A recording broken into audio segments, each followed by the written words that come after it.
Ouverte le 31 octobre, la COP26 a joué les prolongations ce samedi, comme beaucoup d'autres COP avant elle.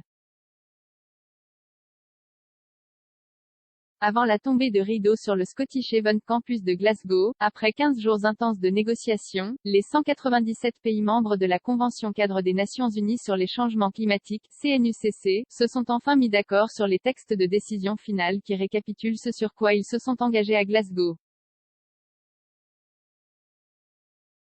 La COP26 a adopté ce samedi un texte commun destiné à accélérer la lutte contre le réchauffement climatique, mais sans assurer de le contenir à 1,5 degré Celsius ni répondre aux demandes d'aide des pays pauvres.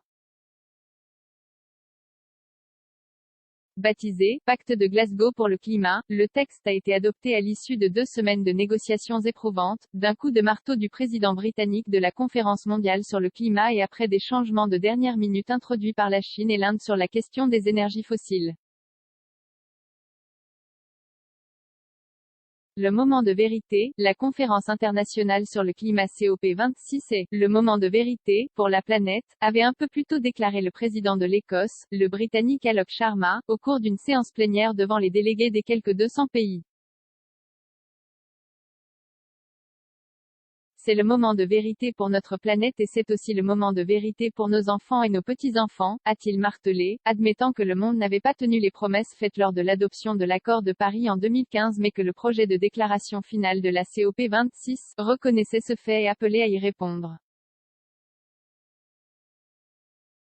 Ce projet contient des pas concrets pour la suite et des étapes très claires pour nous mettre sur les rails conduisant aux objectifs de l'accord de Paris, qui vise à limiter le réchauffement de la planète, bien en deçà de 2 degrés Celsius et si possible à 1,5 degré Celsius par rapport à l'ère pré-industrielle. Pour rappel, cette COP26 a été présentée comme la plus importante depuis celle de Paris, la COP21 en 2015. Pour une histoire de calendrier, puisqu'elle ouvre une décennie 2020 annoncée comme décisive en vue de garder la trajectoire de réchauffement climatique sous les 2 degrés Celsius, voire sous les 1,5 degrés Celsius dans l'idéal, par rapport à l'ère pré-industrielle. C'est l'engagement pris par les 191 États à avoir ratifié à ce jour l'accord de Paris sur le climat. L'engagement aussi que presse de tenir le groupe intergouvernemental d'experts sur l'évolution du climat, GIEC, dans ses rapports, pour ne pas s'exposer à une augmentation en intensité et en nombre, à l'avenir, des phénomènes climatiques extrêmes. 2 commentaires 45 partages partagés sur Messenger partagés sur Facebook partagés sur Twitter partagés sur Flipboard partagés sur Pinterest partagés sur LinkedIn envoyé par mail sauvegarder une faute imprimé